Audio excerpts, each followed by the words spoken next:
I left the house at 4:47 a.m. with nothing but my purse, the baby monitor, and the sound of my own heartbeat hammering in my ears. Julian was still asleep upstairs, one arm flung over the empty side of the bed, where I used to lie awake counting his breaths to make sure he hadn't stopped loving me in the night.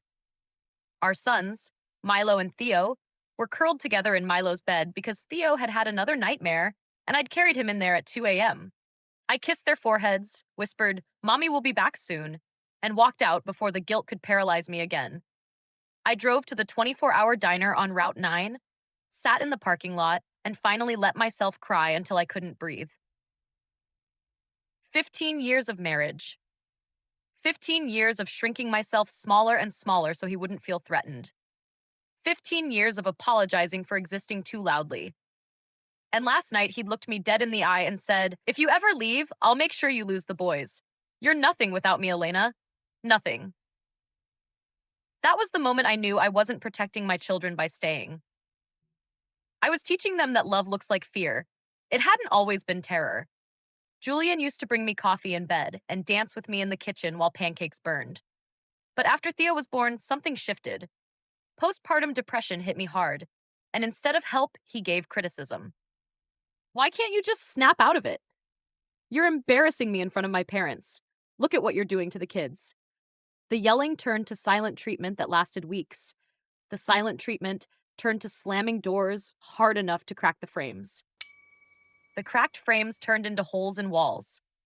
And every time I threatened to leave, he'd cry, promise to change, book us a weekend away that never happened. I stayed because I was terrified of being the woman who broke up the family. I stayed because I thought my love could fix him. I stayed until staying started to feel like dying by inches. The first twist came 6 weeks ago. I found the second phone hidden in his work boots. Not an affair. Worse, in some ways. A gambling app. Over $180,000 gone. Our entire savings. The boys' college funds. The money I'd secretly saved for years from freelance editing jobs. All of it. He'd been betting on sports, crypto, anything that promised a rush. When I confronted him, he didn't even look ashamed. He looked relieved.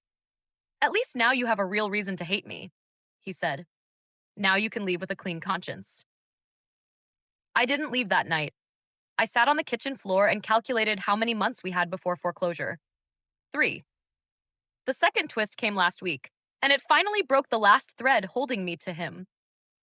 I came home early from picking Theo up from preschool and found Julian in the living room screaming at Milo.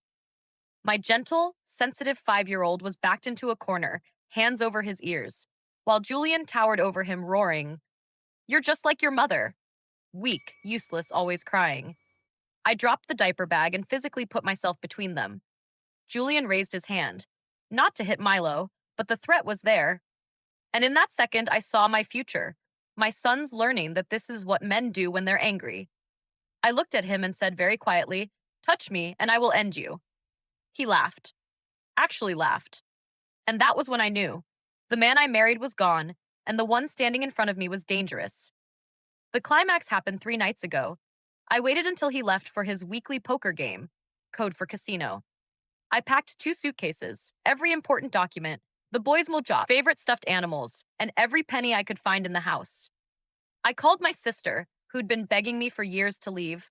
She met me at a hotel with cash and a lawyer's number. When Julian came home at 2 a.m. and found the house half empty, he lost it. Texts, calls, voicemails that swung from pleading to threatening. He showed up at the hotel at dawn, pounding on the door, screaming that I'd kidnapped his children. Security removed him. I filed a restraining order that afternoon. He still doesn't know where we are. Now we're in a tiny 2-bedroom apartment that smells like new paint and second chances. The boys share a room and ask every night when Daddy is coming to get us. I don't have an answer yet. I work 3 jobs, freelance editing, night shifts at a crisis hotline, weekend catering, just to cover rent and therapy. Some nights, I sit on the balcony and shake so hard, I have to hold my own arms to stay in one piece. I feel guilty every single day. Guilty for breaking their family. Guilty for not leaving sooner.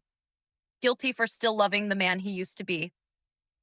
But when I watch Milo draw pictures of our new home, with 3 stick figures holding hands, Or when Theo falls asleep without screaming for the first time in months, I know I did the right thing.